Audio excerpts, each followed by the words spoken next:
संसार मिथ्यात्व शिव आत्म तत्व। शिव एक अनुभूति है और ये आत्मा, जब हम, ये शरीर है हमारा, इस शरीर पंच तत्वों से बना है, हाड़ हड्डियाँ हैं, लेकिन इसके अंदर हम रहते हैं। और जब अपनी आत्मा को देख लेते हैं तो आत्मा विराट है, जो सारा ब्रह्मांड जिसके चारों ओर घूम रहा है, अंदर भी बाहर है, वो शिव है।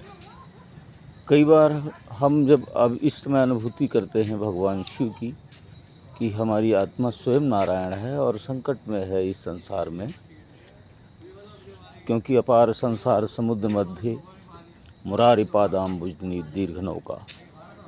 तो इस नौका चाहिए हमको, नहीं तो ये अपार संसार सागर में हम भटक सकते हैं। और बहुत सारे ऐसे जानवर होते हैं जैसे समुद्र में, वैसे ही आपदाएं हमारे ऊपर आ सकती हैं। तो नारायण भी शिव की स्तुति करते हैं कि हे शिव, आप अनंत हैं, अगम हैं, अगोचर हैं और हर जगह हैं, आप हमारी रक्षा करिए। तत्पुरुषाय विद्महे महादेवाय धीमहि तन्नो रुद्र प्रचोदयात्। तब वो रुद्र हमारी रक्षा करते। कई बार हम लोग भी मुसीबत में जब फंसे तो हम शिव की साधना नहीं करते थे, फिर भी अनुभव हुआ कि वो हमारे सामने विराट दिगंबर रूप में, और जैसे हम लोग कल्पना करते हैं वो साकार रूप में खड़े हैं और जटाजूट कमंडल त्रिशूल और अभय मुद्रा में हाथ किए हुए हमारे ऊपर खड़े हैं। फिर वो संकट कुछ दिन बाद कट गया अपने आप, कोई बहुत बड़ा संकट था। तो ऐसे ही हमारे जीवन में जो शिव तत्व है समूचे विश्व में, अनंत ब्रह्मांड में समाया हुआ है। जैसे अभी कंबोडिया में और थाईलैंड में युद्ध हो गया कि ये शिव मंदिर ओंकारा हमारा है, और किसी ने, कंबोडिया ने कहा हमारा है, थाईलैंड ने कहा हमारा है। तो ये मतलब वहाँ पर अस्तित्व है कंबोडिया में, और भी मलेशिया में, और तमाम ऐसे देश हैं जहाँ पर हिंदुओं की जनसंख्या नहीं है, लेकिन वहाँ हिंदू मंदिर हैं। हिंदू मंदिर हैं, इसके मतलब भगवान शिव या कोई ऐसे विराट दिव्य प्रचारक जो मानवता के हित में काम करने वाले होंगे, वो समूचे विश्व में शिव जी की महिमा का बखान करते थे, प्रचार करते थे। शिव जी इस जगत में हैं, और अनुभूति आप चाहें कंबोडिया हो, मलेशिया में हो, मॉरिशस में हो, या अमेरिका में हो, या सूरीनाम, जहाँ भी हो, वहाँ भी शिव जी अपनी अनुभूति करा देंगे, क्योंकि हम उनके अंश हैं सभी। अब उनकी अनुभूति जब हो जाती है तो हम शिव के मार्ग पर चल पड़ते हैं कल्याणकारी। इसमें वर्ण व्यवस्था कोई नहीं होती। वो जो उस रास्ते पर चलता है उसका डीएनए, उसका विचार सब चेंज होता चला जाता है। शिव का भजन करता है तो शिव होता चला जाता है।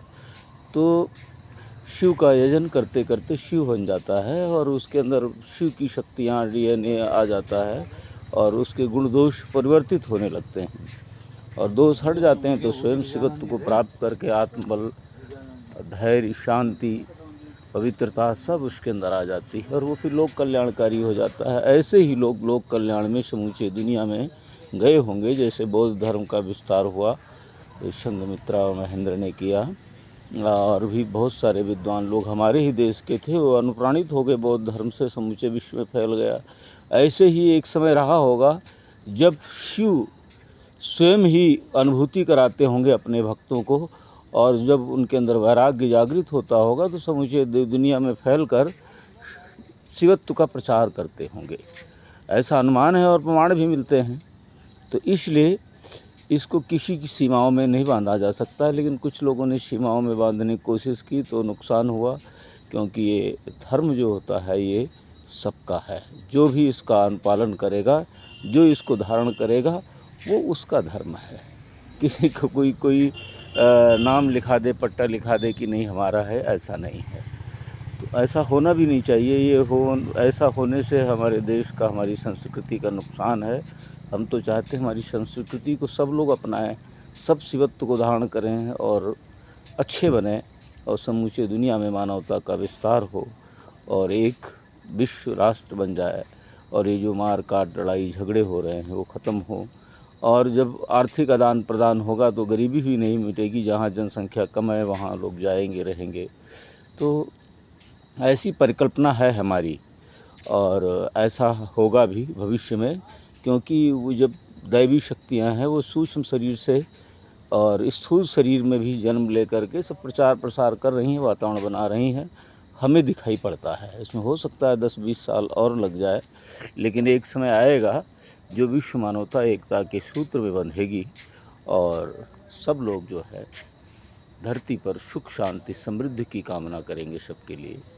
आज गंगा के किनारे से विचार आया, क्योंकि शिव का हम चिंतन कर रहे थे, मंदिर में पूजा भी हो रही है, महात्मा जी लोग करते रहते हैं, अभी हम भी ध्यान में बैठे हुए थे तो विचार निकला, इसीलिए हमने वीडियो बनाया। ओम नमः शिवाय। कल से नवरात्रि है, माँ दुर्गा सबको सुख शांति समृद्धि प्रदान करें।